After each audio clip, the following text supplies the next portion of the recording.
T'as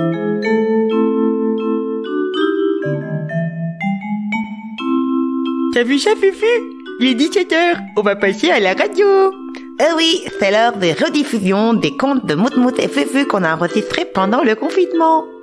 Bonne écoute, les auditeurs. Oui, oui, oui.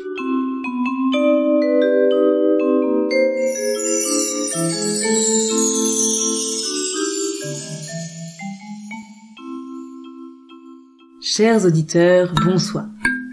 Bienvenue dans les contes de la rue Broca, racontés par moi-même, accompagné du célèbre Mout-Mout le mouton et de l'intrépide Furoncle la moufette. Ce soir, nous allons te raconter l'histoire de Scooby-Doo, la poupée qui sait tout. Exactement. Alors, bonne histoire à vous. Il était une fois un petit garçon qui s'appelait Bachir. Il avait une poupée en caoutchouc qui s'appelait Scooby-Doo. C'est moi qui fais Scooby-Doo, Scooby-Doo. Mais n'importe quoi, c'est pas ce Scooby-Doo là. Là, c'est une poupée, c'est pas un chien. Chut. Et un papa qui s'appelait Saïd. Mais on l'a pas appâté, ça va Bachir et Saïd. Si, c'est les mêmes que dans La sorcière de la rue Mouffetard. Bon. Saïd était un bon papa, comme nous en connaissons tous. Mais Scooby-Doo, elle n'était pas une poupée comme les autres. Elle avait des pouvoirs magiques. Elle marchait, elle parlait comme une personne. De plus, elle pouvait voir le passé, l'avenir et deviner les choses cachées. Il suffisait pour cela qu'on lui bande les yeux. Souvent, elle jouait au domino avec Bachir. Quand elle avait les yeux ouverts, elle perdait toujours, car Bachir jouait mieux qu'elle. Mais quand il lui bandait les yeux, c'est elle qui gagnait. Un beau matin, Bachir dit à son père: « Papa, je voudrais un vélo. »« Je n'ai pas assez d'argent. » dit papa Saïd. « Et puis, si je t'achète un vélo maintenant, l'année prochaine tu auras grandi et il sera trop petit. Plus tard, dans 1 an ou 2, nous en reparlerons. » Bachir n'insista pas, mais le soir même, il demanda à Scooby-Doo: « Dis-moi, toi qui vois tout, quand est-ce que j'aurai un vélo ?»« Bande-moi les yeux, » dit Scooby-Doo, « et je vais te le dire. » Bachir prit un chiffon et lui banda les yeux. Scooby-Doo déclara aussitôt: « Je vois un vélo, oui, mais ce n'est pas pour tout de suite. C'est dans 1 an ou 2. »« Pas avant ?»« Et non, pas avant. »« Mais moi, je le veux tout de suite !» cria Bachir avec emportement. « Voyons, tu as des pouvoirs magiques, n'est-ce pas ?»« J'en ai, » dit Scooby-Doo. « Alors, oblige papa à m'acheter un vélo. »« Je veux bien essayer, mais ça ne marchera pas. »« Tant pis, essaye quand même. »« C'est bon. Laisse-moi les yeux bandés toute la nuit, je vais essayer. » Et cette nuit-là, pendant que tous dormaient, papa, maman, Bachir et ses grandes sœurs, Scooby-Doo, dans un coin, se mit à chanter à mi-voix. Papa veut un vélo, un tout petit vélo, comme un poil de chameau, avec du roux, poil de hibou, avec une selle, poil de rondelle, avec des freins, poil de lapin, avec un phare, poil de homard, et une sonnette, poil de crevette, c'est pour Bachir, poil de tapis, poil de tapis. Pendant toute la nuit, elle chanta cette chanson magique. Au petit jour, elle s'arrêta, car la magie était finie. Ce matin-là, papa Saïd s'en fut faire des courses rue Mouffetard. Pour commencer, il entra chez la boulangère. « Bonjour, madame. »« Bonjour, papa Saïd. Qu'est-ce que vous voulez ?»« Je voudrais un vélo. » dit papa Saïd. « Mais qu'est-ce que vous dites ?»« Voyons, qu'est-ce que je dis ? Je veux dire un pain de 2 livres. » Ensuite, papa Saïd passa chez le boucher. « Bonjour, papa Saïd. Qu'est-ce que ce sera pour aujourd'hui ?»« Un beau vélo d'1,5 livre, dit papa Saïd. « Ah, je regrette, dit le boucher. Je vends du bœuf, du mouton. »« Du mouton ? Non mais ça va pas bien la tête, non mais déjà la dernière fois, ça suffit maintenant, hein. Vous m'enlevez tout de suite. » D'accord, bon. Je vends du bœuf, du veau, mais je ne vends pas de vélo. ni de mouton. Voilà, là c'est mieux. Mais qu'est-ce que je raconte? Bien sûr, je voulais dire un bon rôti de bœuf. Papa Saïd prit le rôti, paya et fut ensuite chez la fruitière. Bonjour, Papa Saïd. Vous désirez? 1 kilo de vélo bien mûr. Dit Papa Saïd. 1 kilo de quoi? Mais qu'est-ce que j'ai aujourd'hui? 1 kilo de raisin blanc, s'il vous plaît. Toute la journée fut ainsi. Chaque fois que Papa Saïd entrait dans une boutique, il commençait par demander du vélo. Comme ça, sans le vouloir. C'était plus fort que lui. C'est ainsi qu'il demanda encore une boîte de vélo blanc chez l'épicier, une bonne tranche de vélo chez la crémière et une bouteille de vélo de Javel chez le marchand de couleurs. À la fin, très inquiet, il entra chez son médecin. Eh bien, Papa Saïd, qu'est-ce qui ne va pas? Eh bien voilà. Dit Papa Saïd. Depuis ce matin, je ne sais pas ce qui m'arrive, mais chaque fois que j'entre chez un commerçant, je commence par lui demander un vélo. C'est malgré moi, je vous assure, je le fais pas exprès du tout. Qu'est-ce que c'est que cette maladie? Je suis très ennuyé, moi. Vous pourriez pas me donner un petit vélo? Ça y est, ça recommence. Je veux dire un petit remède pour que ça cesse. Dit le docteur. Curieux, très curieux, vraiment. Dites-moi donc, Papa Saïd, vous n'auriez pas un petit garçon par hasard? Oui, docteur. Et ce petit garçon a envie d'un vélo? Comment le savez-vous? C'est mon métier. Et ce petit garçon n'aurait pas une poupée par hasard? Une poupée en caoutchouc qui s'appelle Scooby-Doo? C'est vrai, docteur. Je m'en doutais. Eh bien, méfiez-vous de cette poupée, Papa Saïd. Si elle reste chez vous, elle vous obligera à acheter un vélo, que ça vous plaise ou non. C'est 3000 francs.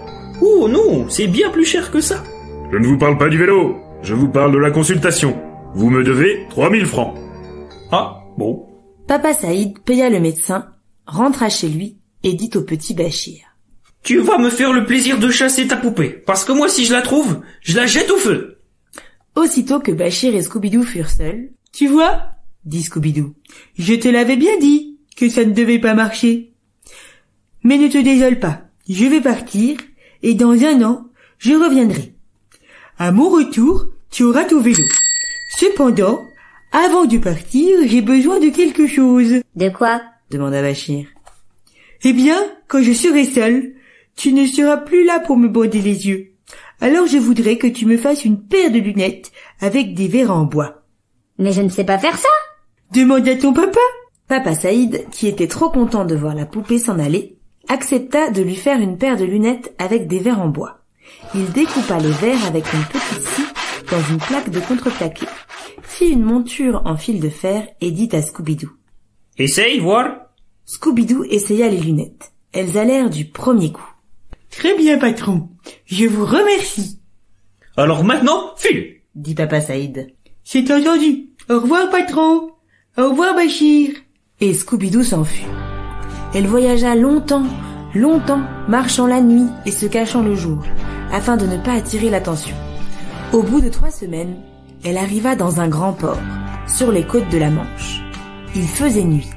Un grand bateau était à quai, qui devait partir le lendemain au petit jour pour faire le tour du monde. Scooby-Doo, ayant mis ses lunettes, se dit « Ce bateau me convient !» Elle remit ses lunettes dans sa poche, puis elle se posta au pied de la passerelle et attendit. Sur le coup de 3 heures du matin, un marin, qui marchait en zigzag, s'approcha de la passerelle et allait s'y engager quand il entendit, à ras de terre, une petite voix qui lui criait. « Monsieur le marin! Monsieur le marin !»« Qui est là ?» demanda le marin. « C'est moi, Scooby-Doo! Je suis devant vos pieds! Attention, vous allez m'écraser !» Le marin se baissa. « Tiens, comme c'est drôle, une poupée qui cause. Et qu'est-ce que tu veux ?»« Je veux que vous m'emmeniez dans le bateau avec vous. »« Et qu'est-ce que tu sais faire ?»« Je sais voir l'avenir et prédire le temps qu'il fera. »« Bravo ! Eh bien, dis-moi quel temps il fera demain matin. » Une seconde, s'il vous plaît. » Scooby-Doo tira ses lunettes, les mit, puis elle dit sans hésiter. « Demain matin, il fera mauvais temps. Si mauvais temps que vous ne pourrez pas sortir du port. » Le marin éclata de rire. « Tu n'y connais rien. Il fera très beau temps, au contraire, et nous partirons à l'aube. »« Et moi, je dis que vous ne pourrez pas partir. »« Eh bien, parions, veux-tu » Si nous partons, je te laisse ici, et si le mauvais temps nous en empêche, je t'emmène. D'accord? D'accord. Et en effet, le lendemain, à peine le soleil se montrait-il qu'un gros nuage apparut au nord-ouest et se mit à gagner si vite qu'en 5 minutes, le ciel devint tout noir et la tempête se leva, si forte et si violente que le bateau dut rester au port. « Je n'y comprends rien, » dit le capitaine. « La météo avait pourtant annoncé du beau temps. » Eh bien, moi, Dit le marin. je connais une poupée qui me l'avait prédit. Une poupée? Tu n'as pas un peu bu, non? J'ai beaucoup bu, Dit le marin. mais ça n'empêche pas. C'est une petite poupée en caoutchouc qui s'appelle Scooby-Doo. Et où est-elle, cette Scooby-Doo? Là, sur le quai, je la vois d'ici. Fais-la venir. Le marin se pencha sur la lisse et cria. Hé, Scooby-Doo, monte, veux-tu? Le capitaine veut te parler. Scooby-Doo, une fois monté, le capitaine lui demanda. Qu'est-ce que tu sais faire, au juste? Et Scooby-Doo lui répondit. Je sais dire le passé, l'avenir et les choses cachées. Rien que ça. Eh bien, dis-moi un peu ma situation de famille. Tout de suite. Scooby-Doo, ayant mis ses lunettes, se mit à débiter très vite comme si elle lisait. Vous avez une femme au Havre, avec un enfant blond. Vous avez une femme à Singapour, avec 2 enfants jaunes. Vous avez une femme à Dakar, avec 6 enfants noirs. Assez, ça va bien, oui? Hein? Cria le capitaine. Je te prends avec moi. N'en dis pas davantage. Et combien me donnerez-vous? Demanda Scooby-Doo. Ma foi, combien veux-tu? Je veux 5 nouveaux francs par jour, pour acheter un vélo à Bachir. C'est convenu. Tu seras payé au retour.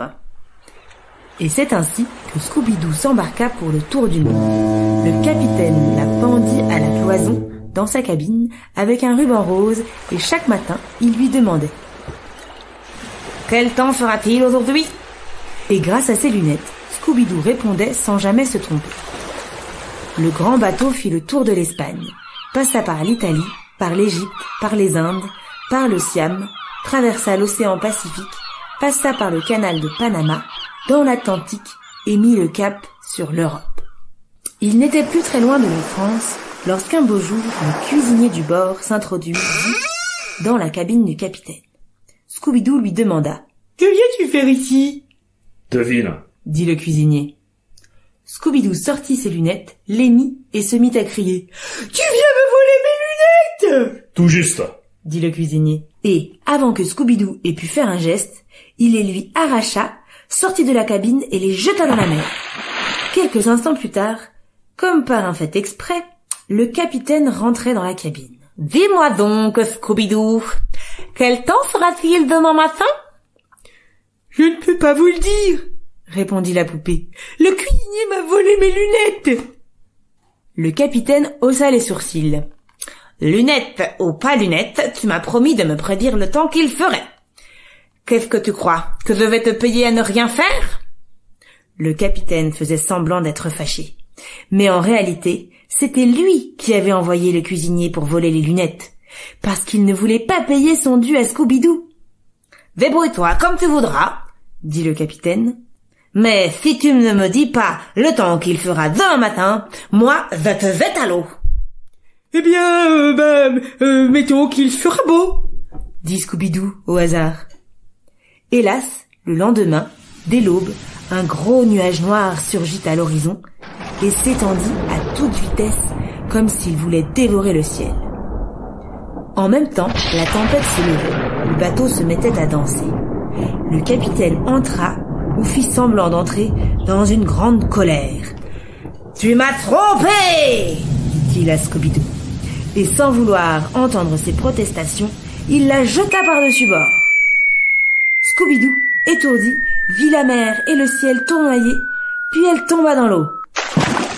Presque aussitôt, une grande bouche pleine de dents pointues s'ouvrit devant elle et elle fut avalée par un requin qui suivait le bateau depuis plusieurs jours. Comme le requin était très vorace, il l'avait avalée sans mâcher, de sorte que Scooby-Doo se retrouva dans son ventre, pas très à l'aise, mais sans le moindre mal. Elle essaya de se repérer à tâtons, tout en monologuant. « Qu'est-ce que je vais... Mais non, C'est pas moi qui fais Ben non, c'est pas toi qui fais ça, c'est moi. Qu'est-ce que je vais devenir ici? Et mon pauvre Bachir qui attend son vélo?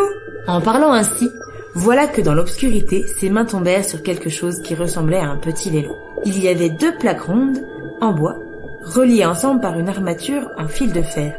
Mais, ma parole, ce sont mes lunettes! C'étaient bien les lunettes, en effet, que le requin avait avalées la veille. Scooby-Doo les prit, les remit, et aussitôt, elle vit clair comme le jour dans le ventre du poisson. Elle s'écria joyeusement. Il y a un trésor ici! Et sans la moindre hésitation, elle se tourna vers une grosse huître qui bâillait dans un pli de l'estomac du requin. Bonjour, huître! Bonjour, poupée. Je crois que tu as une grosse perle. Hélas, tu as bien raison. Répondit l'huître en soupirant. Une grosse perle et qui me gêne terriblement. Si je pouvais trouver quelqu'un qui me débarrasse de cette saleté... Veux-tu que je l'enlève? Alors là, si tu le fais, tu me rendras un fier service. Oui, ouvre-toi toute grande, seulement tu vas voir. L'huître s'ouvrit, aussi grande qu'elle put. Scooby-Doo y plongea les 2 mains et arracha la perle. Aïe! Dit l'huître. De rien, c'est fini. Et Scooby-Doo sortit la perle. C'était une magnifique perle. En la vendant, il y avait de quoi acheter 5 ou 6 vélos. Scooby-Doo la mit dans sa poche et dit à l'huître poliment. Merci. Mais c'est moi qui te remercie. Si je peux faire quelque chose pour toi... Tu peux peut-être me donner un conseil? Dit Scooby-Doo. Lequel? Que faut-il faire pour rentrer chez moi? C'est très simple. Dit l'huître. Puisque tu as 2 jambes, tu n'as qu'à te balancer d'un pied sur l'autre. Ça rendra le poisson malade et il fera tout ce que tu voudras. Merci, bonne huître. Et Scooby-Doo se balança d'un pied sur l'autre. Au bout d'1 minute, le requin ne se sentit pas bien. Au bout de 2 minutes, il eut le hoquet. Au bout de 3 minutes, il eut le mal de mer. Au bout de 5 minutes, il se mit à crier. « Alors quoi? C'est fini là-dedans? Vous ne pouvez pas vous laisser digérer tranquillement? » « Conduis-moi à Paris !» lui cria Scooby-Doo. « À Paris? Et puis quoi encore? Je ne reçois pas d'ordre de ma nourriture. »« Alors je continue !»« Non, arrête! Où est-ce Paris? »« C'est en remontant la Seine. »« Hein? Quoi? Remonter la Seine? Mais je serais déshonoré. Je suis un poisson de mer, moi.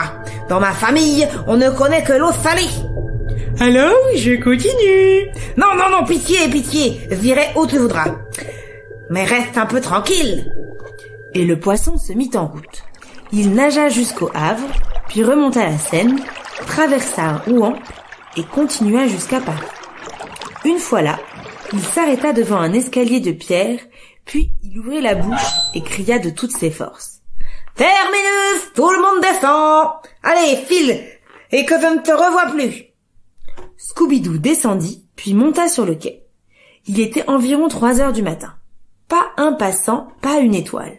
Profitant de la nuit, et grâce à ses lunettes, la poupée eut vite fait de retrouver la rue Broca. Le lendemain matin, elle frappa chez Papa Saïd et lui donna la perle. Non mais c'est n'importe quoi, Zou. Tu peux baroter au milieu de l'histoire comme ça? Pardon, c'est sorti tout seul. Moi je trouve ça plutôt rigolo. Bon allez, ensuite. Le lendemain matin, elle frappa chez Papa Saïd et lui donna la perle. Papa Saïd la remercia, porta la perle au bijoutier et put acheter un vélo pour Bachir. Quant au bateau sur lequel Scooby-Doo avait embarqué, personne ne l'a revu depuis. Je crois bien qu'il a fait naufrage. Et voilà, c'est fini. Eh ben dis donc, hein, un sacré périple cette histoire. Oui, et alors ça quand même, c'est la classe. Moi, j'ai fait plein de personnages différents parce que c'est un grand acteur. Oui. Bah, en tout cas, c'était bien. Moi, j'ai bien aimé faire la poupée Scooby-Doo. Bon, et ben, on espère que ça t'a plu à toi aussi, à vous aussi, tous les enfants. Et ben, allez, salut. Salut. Ouais, allez, à la prochaine.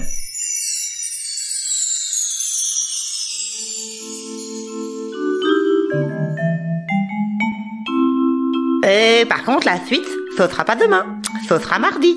Eh oui, parce qu'on passe le mardi à 17h. Alors à mardi. Salut.